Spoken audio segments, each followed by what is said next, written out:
injection molded plastic sheath with a little nylon strap for your belt. It's got Velcro, button. It's definitely big enough for, I don't know, like a 2-inch belt, reader's belt, or could also be used on just a normal belt. Velcro's back on there with the button, pretty secure.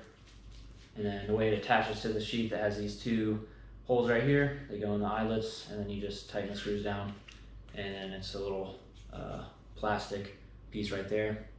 That is the backing for it. The sheath works out great. Only thing I've noticed is there's these 2 little ribs. I don't know, you probably can't see it, but there's these 2 little plastic ribs right here that actually press down into the first groove right there. It does kind of wear on the rubber handle, but other than that, like it's a great sheath. It's super secure. I mean, yeah, it's not coming out of there.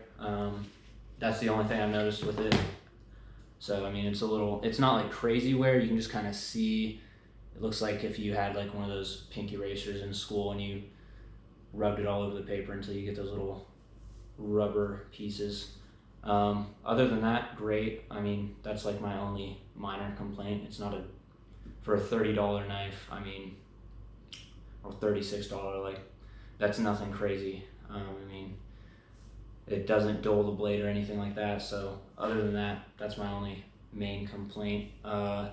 You have a blade length of 6 inches. It is a clip point. You have a hollow grind. You have the SK5 steel. They do make this in the Sanmai, the VG10, and then I believe the S30V. I could be wrong on that though. I can look that up for you guys. It weighs 8.2 ounces.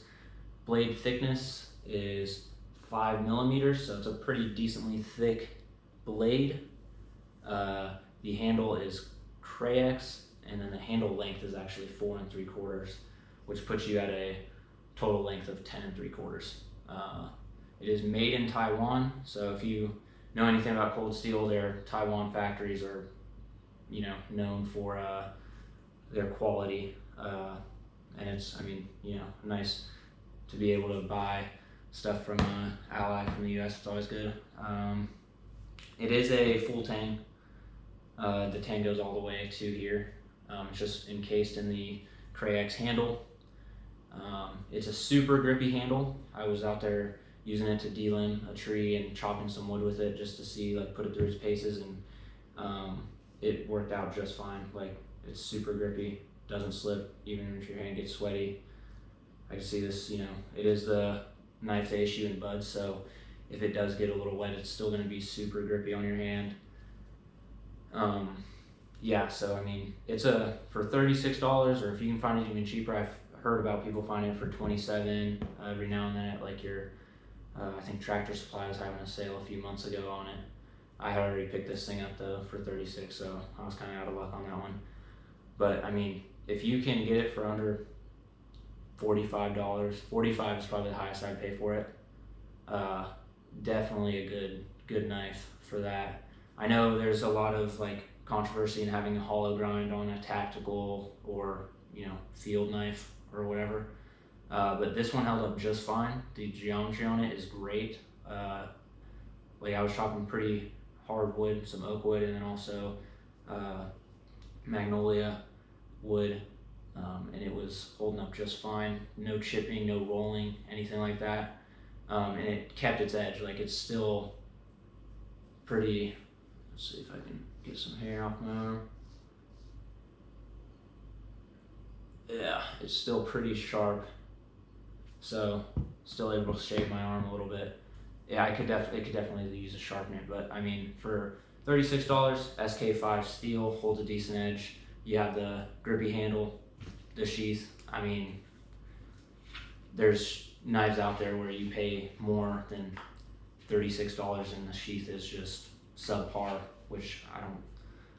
Yeah, this thing is great. So I mean, for competitive options, you have, at least in my head, I thought of like 2 big ones. So you have this for $36. Then you have the Gerber strong arm. Everybody knows and loves the strong arm. You get the sheath, made in the U.S. That's a big difference. And then it's also 420 high carbon, which is, it's a good steel.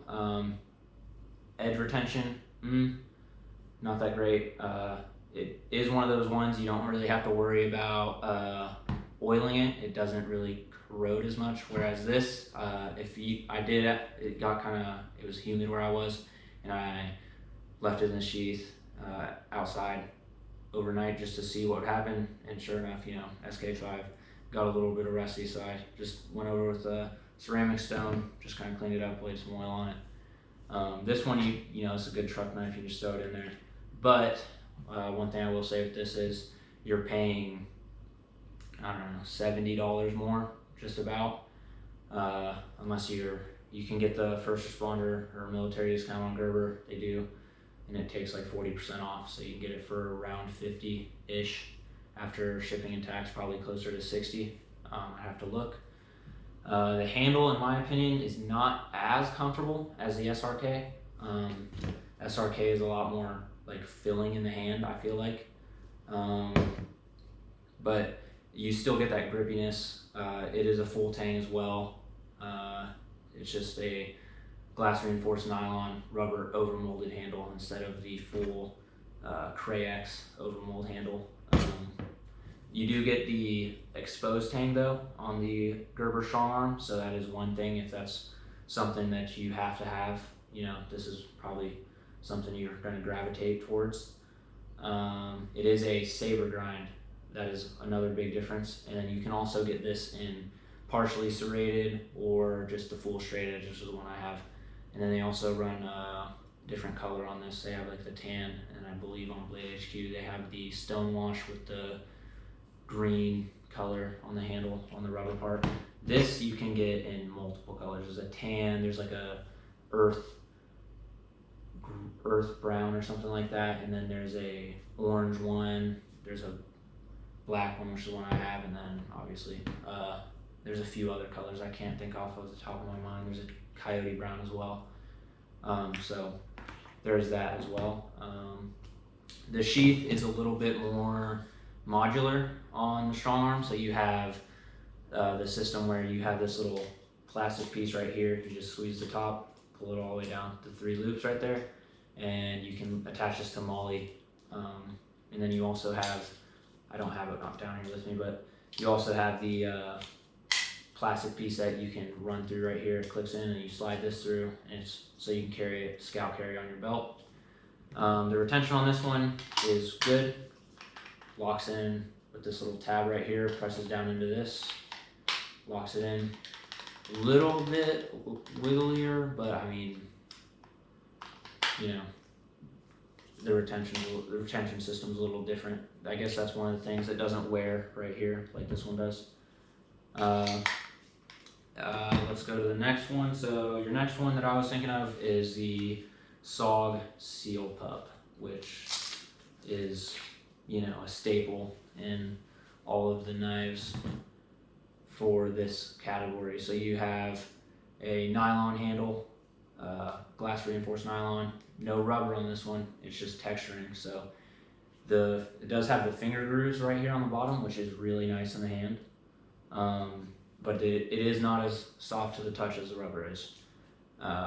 This is the Oz 8 with the tie-dye coating. So this is just the normal one. They also make the SOG Seal Pup Elite, which comes with the straight edge, not partially serrated, still Oz 8 steel, and then you also have jimping, I guess, all the way across the top of the blade, across the spine, except for right here. This is quite a bit smaller than the SRK. So is the strong arm. The SRK C, which is the compact version of the knife, is actually more along the size of both of these competitive options. You will be paying around, you can get this at Walmart for $60, and it comes with this sheath. On SOG, you can pick up a nylon sheath or the plastic injection molded nylon sheath for like, I think, $30. But I mean, at that point, you're $90 into a knife where you could buy this or the cold steel and get it for cheaper with a better sheath. So that's my only gripe, is really the sheath. Other than that, the Seal Pup is a great knife. It's super cool looking, like, you know, the profile of the blade, sweet. Everybody loves it. But yeah, that's about all I got. Hope you guys enjoy the video. Like, subscribe. If you want to see more of these types of videos, which is probably what I'm going to be doing for a while, plan on reviewing maybe some backpacks or other EDC stuff like that, multi-tools, pocket knives, anything. If you want me to review something, comment it down below.